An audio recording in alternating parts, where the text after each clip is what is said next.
Bonjour à tous. Alors nous allons faire la première partie du cours sur la fonction exponentielle.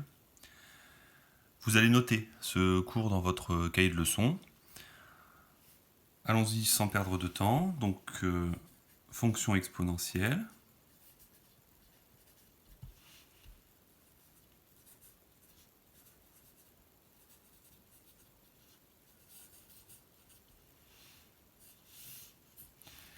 Et on va commencer donc par un grand 1 qui traitera de la définition et des propriétés algébriques de cette fonction.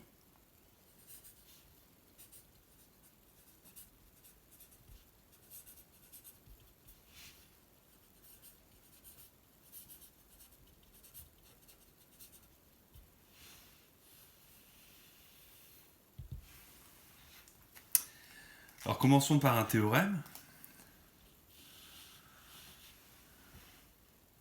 qui sera à la fois un théorème et une définition pour éviter de surcharger. On va tout mettre dans ce théorème. Alors, on va s'intéresser aux fonctions qui vérifient ce problème. Pour tout nombre réel x, la dérivée de la fonction doit être égale à la fonction, c'est-à-dire l'image par la fonction f doit être égale au nombre dérivé de cette fonction f en x, quel que soit x. Et f de 0 doit être égal à 1. Voilà, on s'intéresse à ce problème et il se trouve qu'il y a une unique fonction qui vérifie à la fois ces deux propriétés. Cette unique fonction, on va lui donner un nom, celui-là. Donc, le théorème dit, il existe une et une seule fonction f. Alors, elle doit être définie, bien sûr, sur R, puisque je veux que cette égalité soit vraie, quel que soit le nombre réel x que je choisis. Et en plus, on est en train de parler de la dérivée de f en x, donc elle doit aussi être dérivable sur R.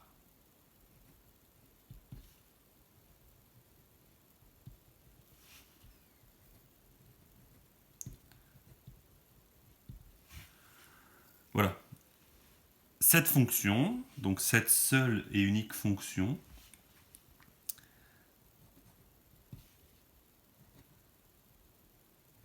on va lui donner un nom particulier.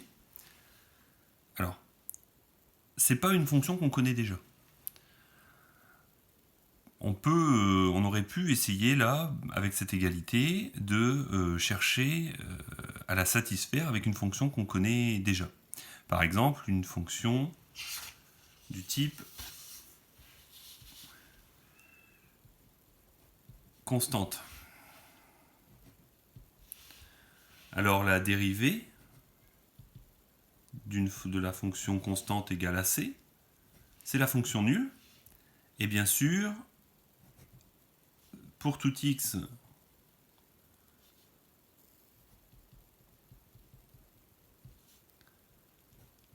f' de x est égal à 0, f de x est égal à c. Alors sous réserve que c soit pas égal à 0, on n'a bien sûr pas égalité entre f' de x et f de x, en fait on l'a jamais. Alors si c vaut 0 par contre, eh ben, c'est vrai que la première des deux contraintes est respectée, la fonction nulle respecte cette contrainte. Par contre, elle ne respecte pas cette contrainte qui est que l'image de 0 doit être égale à 1. Avec la fonction nulle, l'image de 0 serait égale à 0. Donc ici, la fonction constante, une fonction constante, quelle que soit la constante, ne vérifie pas le problème posé au départ. On peut essayer avec une autre fonction, une fonction polynôme du second degré par exemple, 4x au carré moins 2x plus 5. Dans ce cas-là, la fonction f' a pour expression, là je vais vous demander de mettre sur pause, ça vous entraîne, vous calculez la dérivée de la fonction f, et vous l'écrivez ici. Allez-y, mettez sur pause. Voilà, donc vous avez trouvé 8x moins 2. Est-ce que ces deux expressions sont égales? Alors, bien sûr, elles ne le sont pas pour tout x, mais en fait, il suffit de vérifier, par exemple, que si on choisit x égale 0, on a f' de 0 qui vaut 5, f de 0 qui vaut moins 2.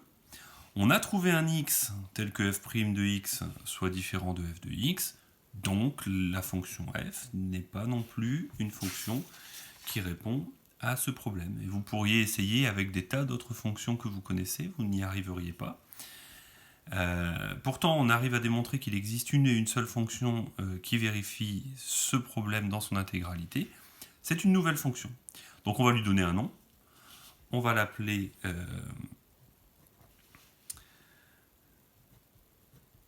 fonction exponentielle.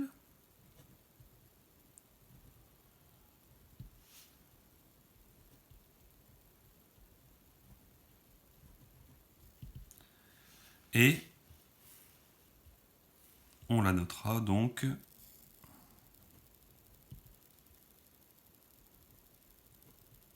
exp. Donc la fonction exp, la fonction qui à x associe exp de x.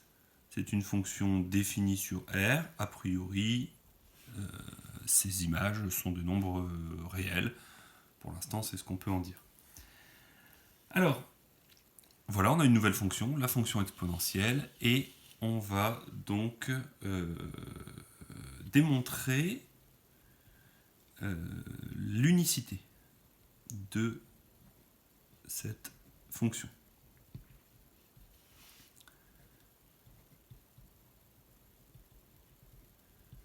En effet, il est hors de question en première de démontrer l'existence de cette fonction. Ça fait appel à des outils qu'on n'a pas en première. Donc on va démontrer simplement en supposant que une telle fonction existe. On va démontrer que s'il en existe une, il n'y en a pas d'autre. Alors, on admet l'existence.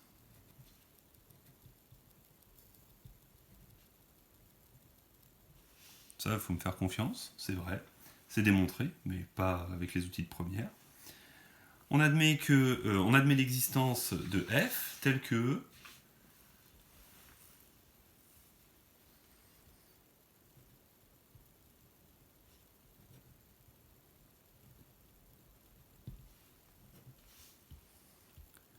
défini dérivable sur R tel que pour tout réel x, f' de x vaut f de x, et f de 0 vaut 1. Alors on a besoin d'abord de montrer que cette fonction f, la fonction f, ne s'annule pas. Donc montrons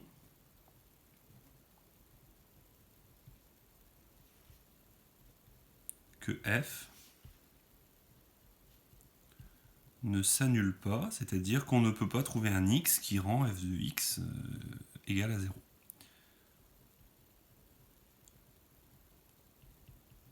Alors pour ça, on va utiliser un stratagème qui va nous servir plusieurs fois, et qui consiste à définir une nouvelle fonction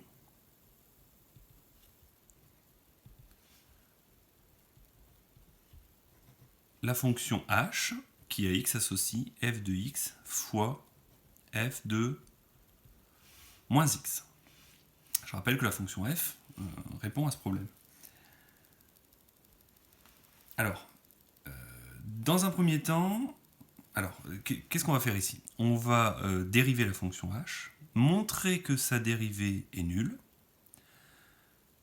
Si on sait qu'une fonction a une dérivée sa dérivée qui est nulle, alors on sait que cette fonction est constante. On va donc démontrer que la fonction h est constante.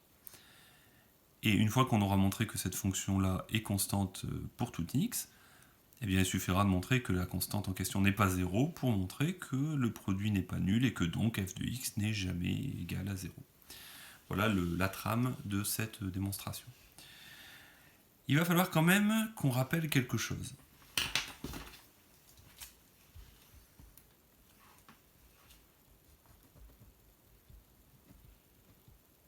Quelque chose qu'on a vu au moment de la dérivation.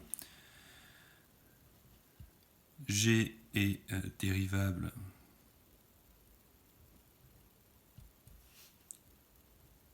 sur R.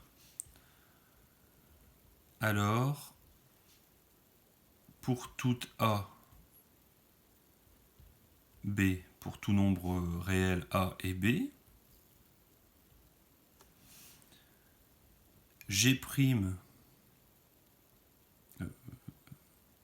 la fonction qui a x associe G de AX plus B, si cette fonction-là, je l'appelle U, alors U' de X est égal à A fois G de AX plus B. C'est une propriété qu'on a vue au moment de la dérivation.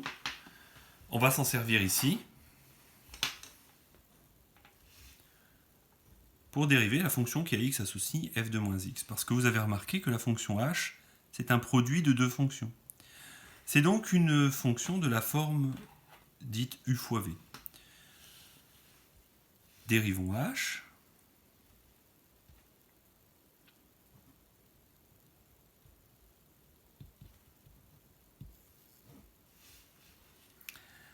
Alors, on pose u égale f de x, v égale f de moins x. Toujours avec la commodité d'écriture, on n'écrit pas le u de x, le v de x pour alléger l'écriture, mais bien sûr, c'est exactement ça, hein, c'est u de x, v de x, u' de x, v' de x. C'est pour coller à la formule qui est dans le cours. F de x, sa dérivée, c'est f' de x.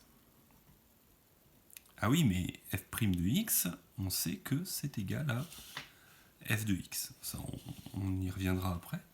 Et pour dériver f de moins x, on va se servir de cette propriété-là. Ici, on a une fonction d'une fonction affine. Alors ici, en particulier, cette fonction affine, c'est une fonction linéaire avec un coefficient ici de moins 1. Donc, j'ai le moins 1 qui vient devant, moins 1 f de moins x, c'est-à-dire moins f de moins x. Et je peux maintenant appliquer ma formule de dérivation. Alors, hop. Est-ce qu'on y voit clair? Je crois que oui. H' de x égale, c'est u' fois v,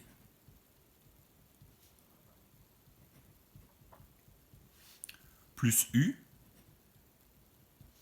fois v'. Donc moins f de moins x. U', v, u, v'. Voilà. Sauf que, et ça je viens de le redire, f' de x, c'est f de x, fois f de moins x, plus f de x, fois moins f de moins x, donc moins f de x, f de moins x, f de x, f de moins x, moins f de x, f de moins x, c'est égal à 0. La dérivée de la fonction h, c'est la fonction nulle. Et donc, h est une fonction constante.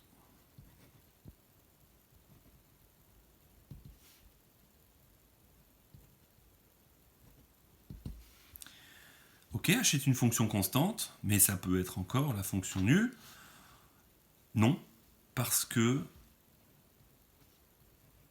h de 0, c'est f de 1 fois f de moins 1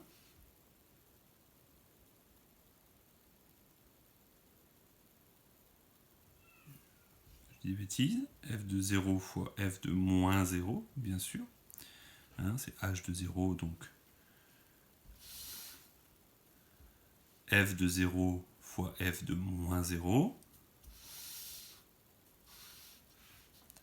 Mais moins 0, c'est 0, donc f de 0, on sait que c'est 1, fois 1 égale 1. h de 0 vaut 1, et h est une fonction constante, donc pour tout réel x, h de x est égal à 1. Et on a montré donc deux choses. On a montré que la fonction h ne s'annule pas. Or, la fonction h, c'est un produit de deux nombres, f de x et f de moins x. Et si h ne s'annule pas, ça veut dire que f de x ne s'annule pas. On vient de montrer que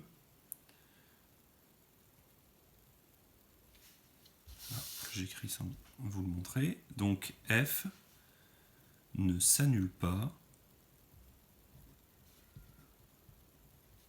sur R. Voilà. On a montré autre chose. On a montré que lorsqu'on multiplie f de x par f de moins x, on obtient toujours 1. Et ça signifie que f de x et f de moins x sont inverses l'un de l'autre. Pourtant, x et moins x sont opposés l'un de l'autre. Donc la fonction f semble faire passer de l'opposé à l'inverse. On y reviendra. Deuxième étape dans cette démonstration. Je vous rappelle qu'on est en train de démontrer que la fonction f qui répond au problème de départ, c'est-à-dire f' de x égale f de x et f de 0 égale 1, cette fonction f, on veut montrer qu'elle est unique. Alors on en prend une autre qu'on appelle g, et on va montrer que c'est f. Donc il faut que cette fonction soit définie dérivable sur R, tel que g' de x soit égal à g de x pour tout x, j'oublie de l'écrire, et g de 0 égale 1. On va appliquer le même genre de stratégie que précédemment, en posant cette fois-ci grand H, la fonction définie sur R, qui à x associe g de x sur f de x. Alors je vais peut-être aller un peu vite en disant que la fonction était définie sur R. Le fait est que les deux fonctions sont définies et dérivables sur R, et que la fonction f, on vient de le montrer, et c'est pour ça qu'on l'a montré d'ailleurs, elle ne peut pas s'annuler. Donc il n'y a pas de problème dans la définition de la fonction h, même il n'y a pas de nombre qui annule le dénominateur, donc la fonction est définie sur R tout entier.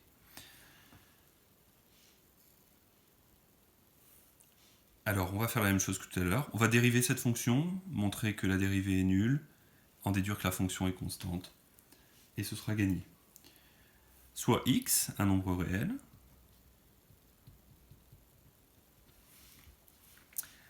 que vaut h' de x?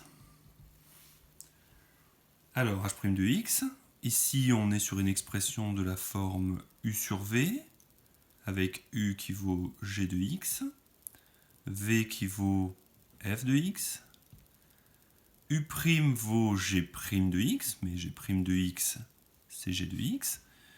V' vaut F' de x, mais F' de x, c'est F de x. Et on y va pour l'application de la formule. U' fois V, donc G' de x fois F de x, moins, attention, UV', G de x fois F' de x, sur V au carré, c'est-à-dire F de x au carré.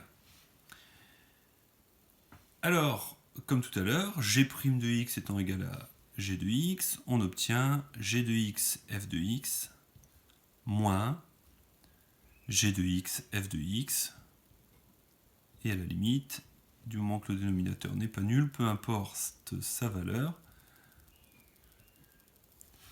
le numérateur est nul, la dérivée de la fonction h est nulle, quel que soit x. La fonction h est constante. Et comme tout à l'heure, on va prendre un x bien particulier pour lequel on va calculer la valeur de l'image par la fonction grand H. Ce sera ici grand H de 0 égale G de 0 sur F de 0, mais tous les deux font 1, puisque c'est la contrainte que doivent respecter les deux fonctions f et g, c'est-à-dire 1 sur 1, c'est-à-dire 1. Mais en fait, on a montré que constamment, h est égal à 1. C'est-à-dire que pour tout x réel, pour tout nombre réel x, f de x, je l'ai écrit à l'envers, c'est g de x sur f de x est égal à 1. Et ça, c'est équivalent à dire que pour tout x appartenant à R, pour tout réel x, f de x est égal à g de x, ou g de x égale f de x, c'est pareil. C'est-à-dire qu'en fait, la fonction g, c'est la fonction f. Et donc, on a montré que si on prenait une nouvelle fonction qui vérifie le problème posé au départ, on retombe sur la fonction f qu'on avait tout à l'heure. Il n'y en a qu'une qui vérifie le problème. D'où l'unicité.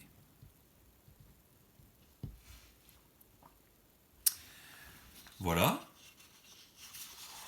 Ceci étant dit, on a donc une unique fonction. On a dit qu'on l'avait appelée, cette fonction, la fonction exponentielle. Là, on ne peut pas se tromper. La seule fonction maintenant qui vérifie ce problème, on lui a donné le nom de fonction exponentielle. On la note exp. Voyons un petit peu comment cette fonction réagit au calcul qu'on va pouvoir faire avec. Donc, commençons par une proposition essentielle qu'on appelle la relation fonctionnelle.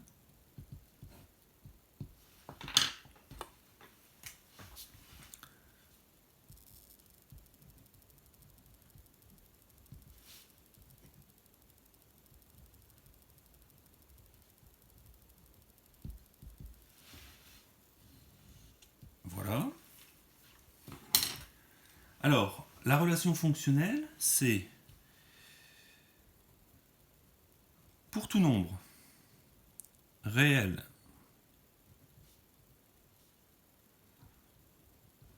x et y, tous les deux dans R, c'est comme ça que ça se note, exp de x plus y est égal à exp de x fois exp de y. Autrement dit, la fonction exponentielle transforme ce qui était une somme en un produit.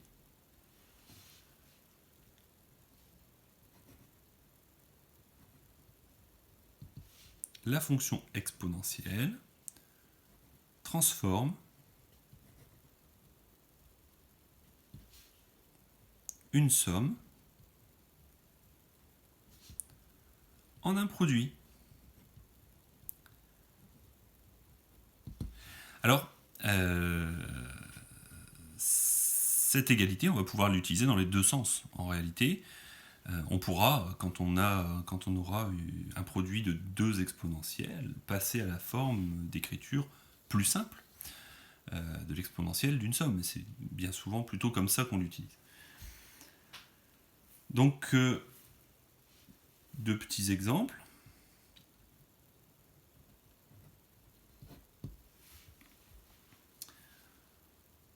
Soit x un réel,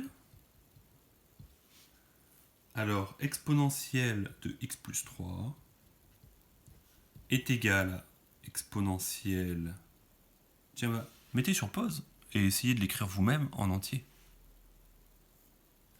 Voilà, j'espère que vous avez réussi. Exponentielle de x fois exponentielle de 3. Ça, c'était un premier exemple. Et puis, un deuxième exemple. Si on considère deux nombres a et b réels, essayez de simplifier l'écriture exponentielle de 5a fois exponentielle de 2b. Allez-y, mettez sur pause.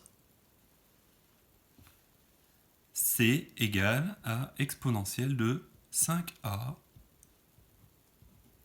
plus 2b. Voilà, donc la démonstration de cette propriété, elle fait appel également au même genre d'argument que tout à l'heure. Alors je rappelle, ces démonstrations, elles sont essentielles pour les gens qui vont continuer en spécialité maths. Jetez-y un œil quand même si vous ne continuez pas en spécialité maths l'année prochaine. Mais c'est vraiment plutôt pour les gens qui vont continuer la spécialité maths. Donc, démonstration de cette propriété. On va fixer le y. On va dire qu'on a choisi un nombre réel y fixé. Voilà. Et puis on va définir une fonction g qui à x associe exponentielle de x plus y sur exponentielle de x. Et donc l'idée ici, ça va être à nouveau d'essayer de voir si cette fonction, lorsque je la dérive, j'obtiens 0. Si oui, j'obtiens donc que j'aurais montré que la fonction g est constante. Et puis si cette constante c'est exponentielle de y, on aura fini. Donc la dérivée de g de x, donc de g, c'est de la forme u sur v. Je vais essayer d'aller un peu plus vite. Pour tout réel x, je rappelle, la fonction est bien définie sur R, puisque la fonction exponentielle ne s'annule jamais. En même temps, essayez de le fixer dans votre mémoire. Pour tout réel x, g' de x égale u'. Alors, c'est exactement la règle de calcul qu'on a revue tout à l'heure. C'est cette règle-là. Ici, le y joue le rôle du b, puisque c'est un nombre constant fixé au départ dans l'exercice. Et le coefficient devant le x, pour nous, ce sera 1. Donc ici, on est sur une fonction de la forme 1x plus b. Et la dérivée, c'est simplement 1 exponentielle 1x plus b, c'est-à-dire plus y. Donc, je dérive le exponentiel de x plus y, ça donne exponentielle 1 exponentielle de x plus y fois v exponentielle de x moins, souvenez-vous, u fois v', exponentielle de x plus y, fois la dérivée de exponentielle x. Donc on pourrait mettre exp' de x, mais on sait bien, parce que la fonction exponentielle est celle qui répond au problème de départ, que la dérivée d'exponentielle de x, c'est exponentielle de x. Et le tout sur exp de x, le tout au carré, sur v carré. Eh bien, regardez le numérateur à nouveau, on obtient 0. C'est-à-dire que g est la fonction constante. D'accord. Mais constante égale à quoi? Eh bien, à nouveau, égale à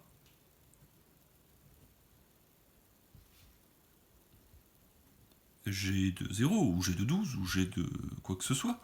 Mais g de 0 ici est facile à calculer. C'est exponentielle, je sors du cadre, exponentielle de 0 plus y sur exponentielle de 0, c'est-à-dire le dénominateur ici c'est 1, le numérateur c'est exponentielle de y, j'obtiens exponentielle de y, c'est-à-dire que la fonction g, pour tout réel x, g de x vaut exponentielle de x plus y, ça c'est sa définition, sur exponentielle de x, et c'est égal à exponentielle de y. Je peux multiplier des deux côtés de cette expression, de cette égalité, par exponentielle de x.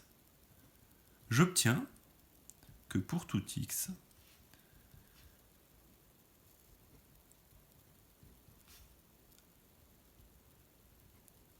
exponentielle de x plus y est égale à exponentielle de y fois exponentielle de x. Ou exponentielle de x fois exponentielle de y, je ne vous rappelle pas que la multiplication commute. Eh bien, c'était exactement la propriété qu'on avait écrite au-dessus, ici. Alors vous allez me dire, on a fixé le y au départ, dans l'exercice. Oui, mais on ne lui a pas donné de valeur particulière. Donc ce que je viens de faire là, ce raisonnement ici, est valable quelle que soit la valeur de y fixée au départ. Et donc elle est vraie, le raisonnement est vrai pour tout y, et donc la démonstration est valable, valide, quels que soient les nombres réels x et y. On a bien l'égalité, la relation fonctionnelle qui est établie. Voilà. Reste maintenant à donner d'autres propriétés. Alors, encore une proposition.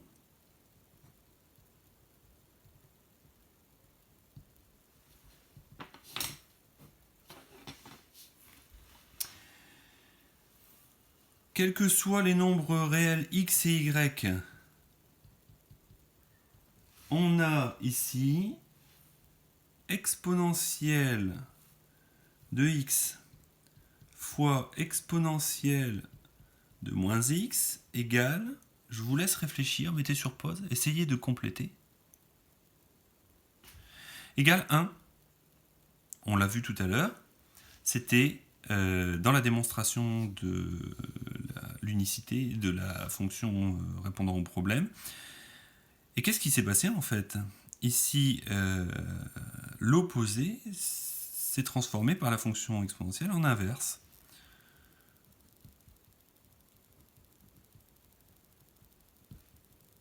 L'opposé est transformé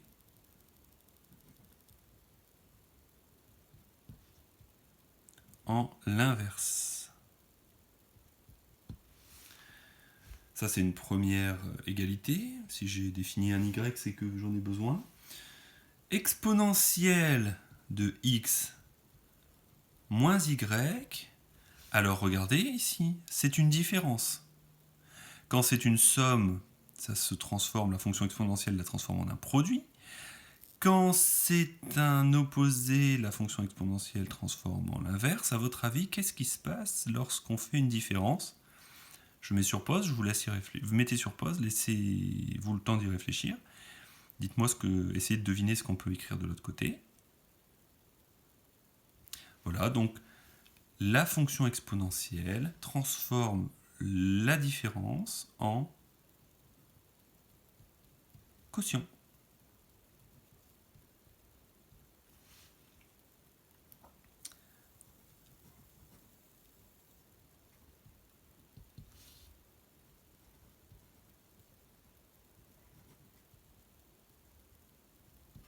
En quotient.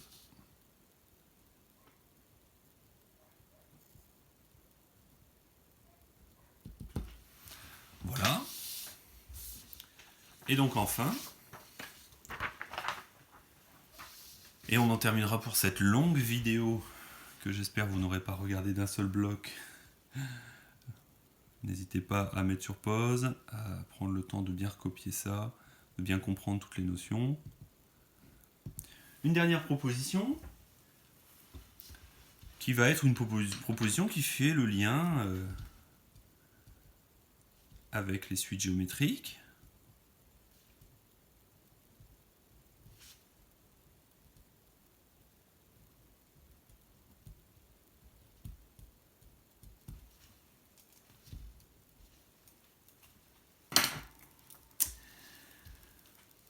Alors,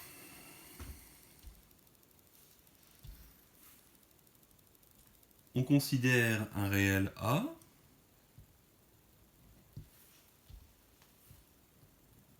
et UN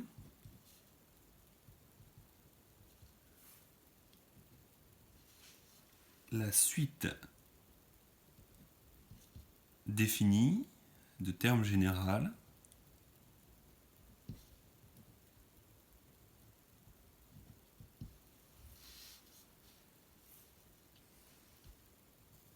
UN égale exponentielle de n A.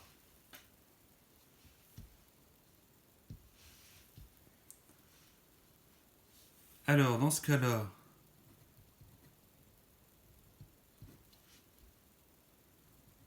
UN, la suite UN, est une suite géométrique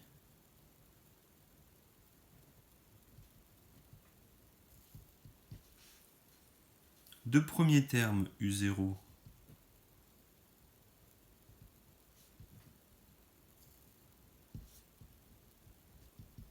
U0 égale quoi? Mettez sur pause, essayez de compléter. U0 égale exponentielle 0 fois, donc exponentielle de 0, donc 1. Et de raison,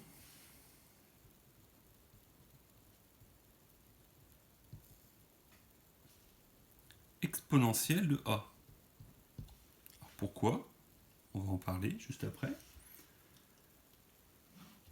Pour tout entier naturel,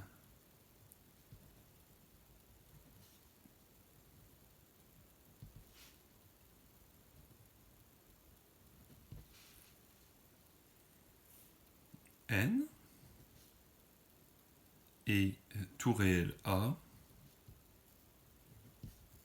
et c'est en pratique beaucoup cette égalité qui vous servira. Exponentielle de n A, c'est-à-dire en fait exponentielle de A plus A plus A plus A plus A plus A. C'est une somme en fait ça. Et bien c'est transformé, on l'a dit, en un produit, c'est-à-dire exponentielle de A fois exponentielle de A fois exponentielle de A fois exponentielle de A, c'est-à-dire exponentielle de A à la puissance n.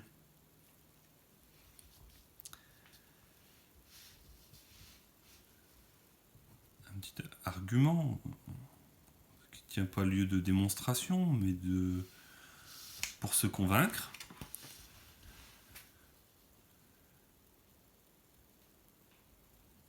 Exponentielle de 5x, si on considère un nombre réel x, c'est exponentielle de x plus x plus x plus x plus x. C'est donc, d'après ce qu'on a vu précédemment, exponentielle de x plus exponentielle de x plus x plus si, fois, bien sûr, d'après la relation fonctionnelle. Ici, j'ai x plus x plus x plus x plus x. Et donc cette somme, si je mets des parenthèses, devient un produit. Et je recommence.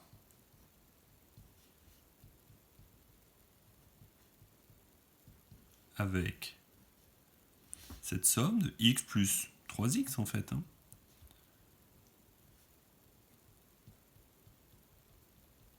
Vous avez compris l'idée. Au final, j'obtiens exponentielle de x. Je continue comme ça. Exponentielle de x. Exponentielle de x. Exponentielle de x. Exponentielle de x. C'est-à-dire, et c'est la notation usuelle, exponentielle de x à la puissance 5. Voilà. On a de quoi commencer à travailler sur les écritures avec la fonction exponentielle, les simplifications d'écriture. Si vous avez des questions, n'hésitez pas à me les poser quand on se contactera ou quand on se verra.